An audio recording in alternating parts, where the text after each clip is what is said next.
அவரை பற்றி எனக்கு சின்ன வயதில் சொல்லப்பட்ட செய்தி என்பது அவதூறுகளாகவும் கலைஞரை மோசமானவராகவும் சித்தரிக்கப்பட்ட செய்திகளைத்தான் சின்ன வயதில் நான் கேட்டு கேட்டு வளர்ந்தேன். அப்படி வளர்ந்து நிறைய கவிதைகள் எல்லாம் எழுத ஆரம்பித்ததற்கு பிறகு ஆரம்பத்தில் கவிதை எழுதுகிற எல்லோரும் கலைஞரை பிடிக்காமல் தான் இருக்கும். ஒரு கட்டத்திற்கு பிறகுதான் கலைஞரை தவிர வேறு யாரையும் பிடிக்காமல் போகும். அந்த அளவுக்கு எனக்கும் அப்படித்தான் சொல்லப்பட்டது. அப்படி எழுதி கொண்டிருக்கிற பொழுது என்னுடைய முதல் கவிதை தொகுப்பு வந்தது. அந்த தொகுப்புக்கு தமிழக அரசு பரிசு கொடுக்கப்பட்டது. முதலில் முத்தமிழ் அறிஞர் கலைஞர் அவர்களுடைய கையால் அந்த பரிசை நான் வாங்கினேன். அவர் கையை தொட்டு அந்த விருதை கொடுக்கிற பொழுது தமிழ்நாட்டில் வேறு எவனுமே தலைவன் இல்லை என்பது மாதிரி அந்த உணர்வு எனக்கு ஏற்பட்டது. அதை நான் இன்றைக்கு இந்த மேடையில் இன்று பேசுவேன் என்பதற்காக சொல்லலை. அந்த கையை தொடுதல் என்னவாயிடுச்சுன்னா, அதற்கு அடுத்த ஆண்டும் சிறந்த கவிதை தொகுப்பான விருதை நானே பெற்றேன். அதற்கு பிறகு குரல்பீட விருது என்று ஒன்று அறிவித்தார்கள். அந்த விருதும் எனக்கு கிடைத்தது. அவரோடு அந்த நேரத்தில் நான் இப்போ கணையாழி பத்திரிகையில் பணியாற்றி கொண்டிருந்தேன். உங்களுக்கு தெரிந்திருக்கும், கணையாழி பத்திரிகை என்பது நவீன இலக்கியம், நவீன இலக்கியத்தை வளர்த்தெடுத்ததில் பெரும் பங்கு உண்டு. நவீன இலக்கியத்தில் வளர்த்தெடுத்ததில் பெரும் பங்கு உண்டு கணையாழிக்கு என்றால், நிச்சயமாக அவர்கள் கலைஞருக்கு ஆகாதவர்களாகத்தான் இருக்க முடியும். எனக்கு என்னன்னா, கணையாழியில் கலைஞருடைய அட்டைப்படம் வர வேண்டும் என்று ஆசிரியர் குழு முடிவெடுத்தது. நானும் அந்த இதழ் தயாரிப்பு பணியில் இருந்தேன்.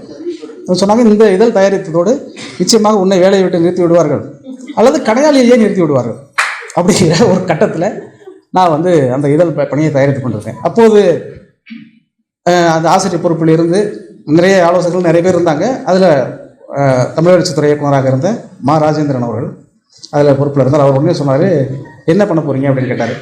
நான் வேறு விஷயங்கள் எல்லாம் சொன்னேன். இந்த மாதிரி உங்கள்கிட்ட கட்டுறவங்களாம் உங்கள்கிட்ட கட்டுறவங்க அப்படின்னு சொன்ன உடனே அப்போ அவர் என்ன சொன்னார், வெங்கட் சாமிநாதன் ஒரு கட்டுரை வாங்குங்களேன்னு கேட்டார். வெங்கட் சாமியை பற்றி உங்களுக்கு நீங்கள் தெரிந்திருக்கக்கூடும். தமிழ் இலக்கியத்தில் அவருடைய பாய்ச்சல், அவருடைய விமர்சனங்கள், அவருடைய கண்டனங்கள் நிறைய எல்லாமே தெரிந்திருக்கும். அந்த பெயரே உங்களுக்கு பேர் சொன்னாலே போகும், தரம் எளிதில் விளங்குங்கிற மாதிரி வெங்கட் சாமிநாதனிடம் கலைஞரை பற்றி கட்டுரை வாங்க வேண்டும். அவர் எனக்கு தொடர்ச்சியாக என்னுடைய கவிதைகளை எல்லாம் பாராட்டி நிறைய முறை எழுதியிருக்கிறார். என் மீது மிகுந்த அன்பு கொண்டவர் தான்.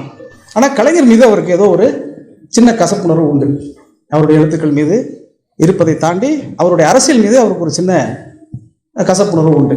அந்த கசப்புணர்வு ஏன் என்பது வெங்கட் சாமிநாதன் என்கிற பெயரில் இருந்து நீங்கள் உணர்ந்து கொள்ள முடியும். அதனால நான் அப்போ ஒரு சைக்கிள் தான் இருக்கும். இந்த சைக்கிள் எடுத்து மடிப்பாக்கத்தில் அவர் இருந்தார். அவர் ரொம்ப என் மீது ரொம்ப அன்பு செலுத்திய ஒருத்தர். வெங்கட் சாமிநாதன் என்னுடைய வளர்ச்சியில் பெரும்பங்காற்றியவர். நிறைய உலக இலக்கியங்களிலிருந்து உள்ளூர் இலக்கியங்கள் வரை அத்தனையும் எனக்கு கற்பித்தவர். ஒரு ஆசிரியரை போன்று தான் அவர். அவரிடம் இந்த சைக்கிள் எடுத்துகிட்டு நேராக மடிப்பாக்கம் அவர் வீட்டுக்கு போனேன். போன உடனே, என்ன திடீர்னு சார் வந்திருக்க அப்படின்னு கேட்டார். இல்லை, நீங்கள் ஒரு கட்டுரை எழுதணும். நான் எப்போதும் மாதம் கட்டுரை கொடுத்துட்ருக்கேன் அப்படின்னு. இல்லை, நீங்கள் இந்த வாட்டி வேறு ஏதோ ஒரு அசோகத்தனை பற்றி ஏதோ கட்டுரை கொடுத்தீங்க, அதை நாங்கள் அப்புறம் போட்டுக்கிறோம், கலைஞரை பற்றி ஒரு கட்டுரை எழுதணும் அப்படின்னு கேட்டேன். எந்த கலைஞர்னு கேட்டார்.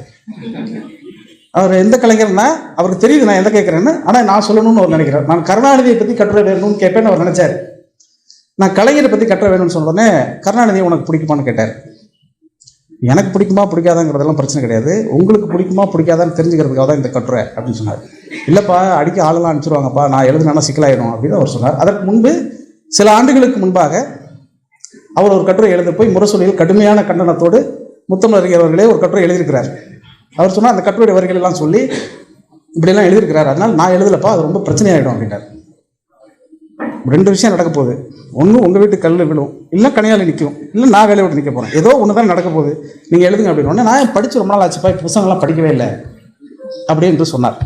சரி, எல்லா புத்தகங்களும் நான் வாங்கி தருகிறேன் அப்படின்னு சொல்லிட்டு வாங்கிய பிறகுதான் தெரிஞ்சது, 3 மூட்டை சாக்கு நிறைய அந்த புத்தகங்கள் மொத்தத்தில் வாங்கிட்டு போனேன். இவ்வளவாப்பா எழுதியிருக்காரு அப்படின்னாரு. இவ்வளவா எழுதியிருக்காருன்னு தெரியாமலையா நீங்கள் அப்படி எழுதுனீங்க அப்படின்னு கேட்டேன். நான் உண்மையிலேயே சொல்லுகிறேன், அவ்வளவு புத்தகத்தையும் படித்துவிட்டு ஏறக்குறைய ஒரு மாத காலம் அவர் எடுத்துக்கொண்டார். அவ்வளவு புத்தகத்தையும் எழுதிவிட்டு ஒரு மிக அற்புதமான ஒரு கட்டுரையை கணையாளில் 25-26 பக்கத்துக்கு எழுதி கொடுத்தார்.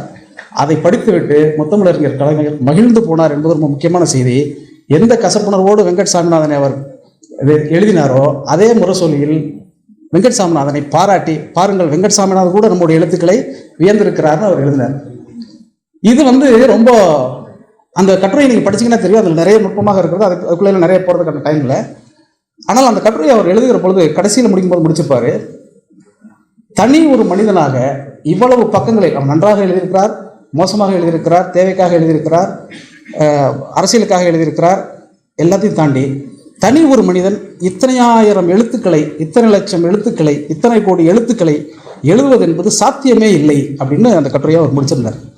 வெங்கட்சாமி அவர்களுடைய நேர்மையும் எனக்கு பிடித்திருந்தது, கலைஞர் அவர்களுடைய பெருந்தன்மையும் எனக்கு பிடித்திருந்தது.